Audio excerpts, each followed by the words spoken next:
Hello বন্ধুরা, আজকে আমি তেঁতুলের চাটনি করে দেখাবো। তার জন্য ফোড়নে শুকনো লঙ্কা আর 5 ফোড়ন দিয়েছি। ফোড়নটা ভালোভাবে ভেজে নেওয়ার পর টমেটো দিয়েছি, একটা টমেটো দিয়েছি। তেঁতুলের চাটনিতে আমি একটা টমেটো দিই, ভালো লাগে তাতে।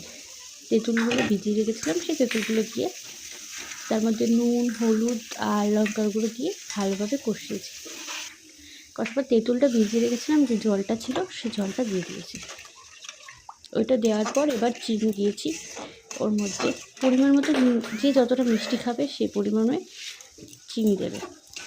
চিনি দেওয়ার পর চিনি দিয়ে জলটা ছেড়ে দেবে, তারপর একটু ফুটিয়ে নিলেই রেডি হয়ে যাবে। আমি কিছুক্ষণ চিনিটা গলা অবধি টাইম নিয়েছিলাম। চিনিটা যে গলে গেছে, ভালোভাবে ফুটে এসেছে, তারপরেই নামিয়ে নিয়েছি। তেঁতুলের চাটনিতে একটু বিট নুন ছড়িয়ে আর একটু 5 ফোড়ন গুঁড়ো যদি উপর দিয়ে ছড়িয়ে